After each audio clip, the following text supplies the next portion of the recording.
If you pair early breach stun with any duelist, you will get free kills every time. And it works on other maps like Breeze A main, and even unreleased maps like Bind Belong or Sunset in A main.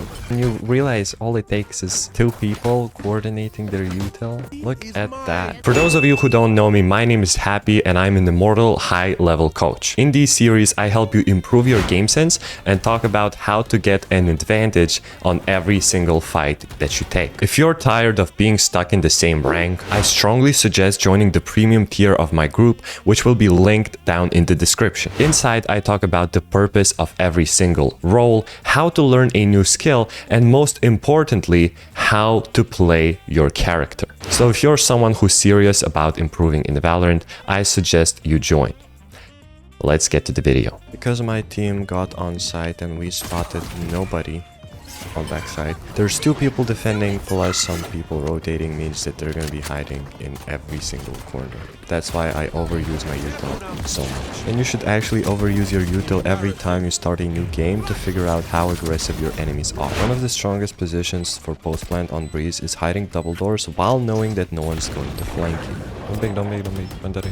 This lets you create the super strong crossfire as soon as enemies step into the open. Also lets you kill anyone hiding behind the box very easily. What is this chamber, bro? Report this fucking piece of shit. His mouse don't work, why you scream? What if your mouse don't work? When trading in what, Ascendant? Here's a tip, if you already lost sight or you don't have enough numbers to defend it, you should absolutely not peek into Phoenix ult and just go mid. Who do you pre-fire? I'm ulting. There's a Phoenix ult incoming. Who are you pre-fire? Maybe some people don't know that killing a Phoenix ult doesn't actually give you a kill. Playing in a pretty aggressive position because theoretically, no matter where I get peeked from, I should be getting traded by 2 of my teammates who are in backside. I can also kind of use my flashes in this open area to try and get some more kills. I reload another flash and I try to get some more kills. 1 HP, I know that spamming won't work, crouch spamming won't work, so I try to go for unexpected peaks and 1-taps. Bro, Chamber is just trading, man. Chamber is just trading. No! He's charging his mouse. What if you had to charge your mouse? It's very important to use your minimap for more information if you cannot see anything as soon as you push out through the smoke. Here I can see while I'm in the smoke that someone is backside left boob, so I start spamming in case he runs towards the middle. We end up getting a free kill. After getting the Sova as well as the smoke is fading, I know that enemy is in an open position, which means I can flash him and he most likely will not be able to hide from me. Now that it's a 2v1 position, I know that delaying as much as possible is ideal here. The spike is also not planted in the ideal position for the enemy to defuse, that's why I don't rush to make my move. All Astra had to do was just jump spot and not die, but in this case we still have like a 99% chance of winning. Let the bro charge his phone. Should I ult or not? There's a saying, and if there isn't, I have a saying. Hesitation will get you killed. If I ult here sooner, we just get a free fight. If I don't ult here sooner, we get a more advantageous fight. I'm so bad. I'm so fucking... No! No, you're not! You should have seen what the hell I just did. The reason why I hesitated was because we didn't have this angle. If we had someone watching from B main or even site watching this exact position, I can just peek in there and kill. The problem with that was that exact angle was smoked off or my teammates were looking at a wall, one or the other, okay? Sometimes it's really important to realize that there's no need to panic and just do what you're supposed to. You're down numbers, you have to hit some 1v1 fights, and there's truly only 2 angles that you would have to watch. One being the jump up box and the second one from behind.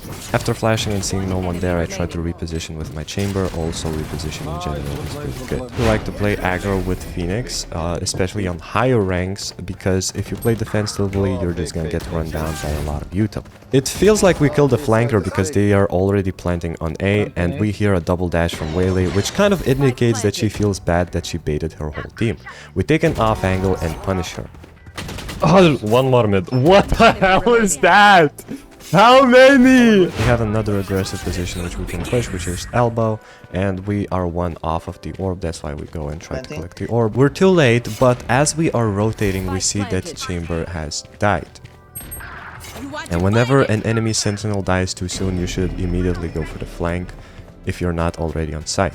I should have let my team know that I'm flanking, and I don't know exactly how much time I have left on the spike because of the Astra ult. Because of that, all of my teammates die, and I don't even know if I have a chance to defuse the spike. But what happens after the game will shock you.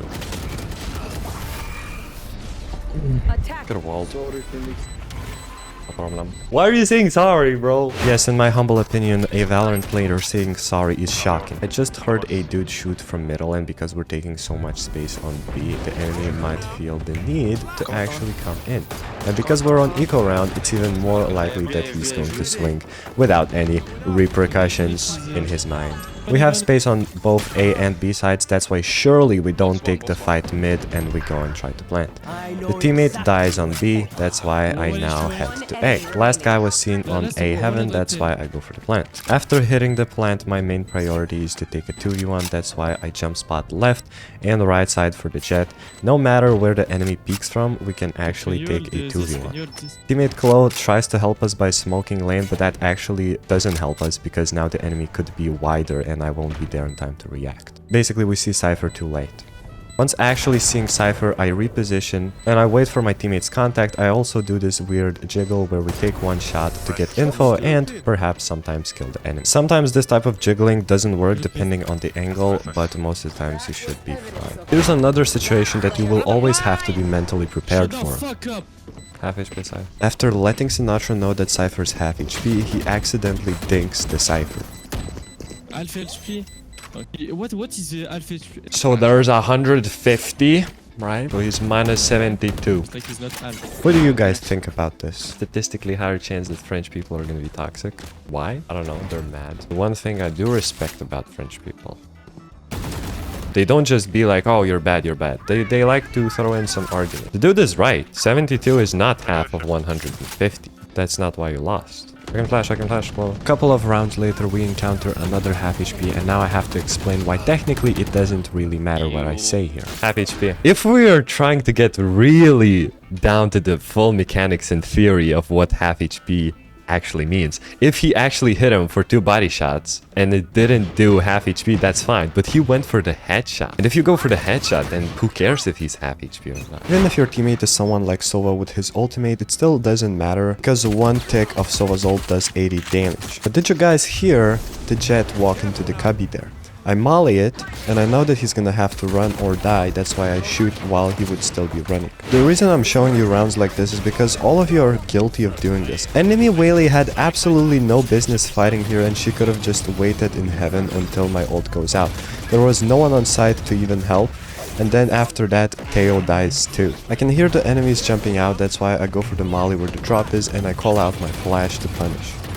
Thank you everyone for watching. Comment down your favorite clip and I'm gonna respond to every single comment. Also, if you're serious about improving in Valorant, you wanna get even better game sense, join the premium tier of my group, link in the description. See you guys tomorrow.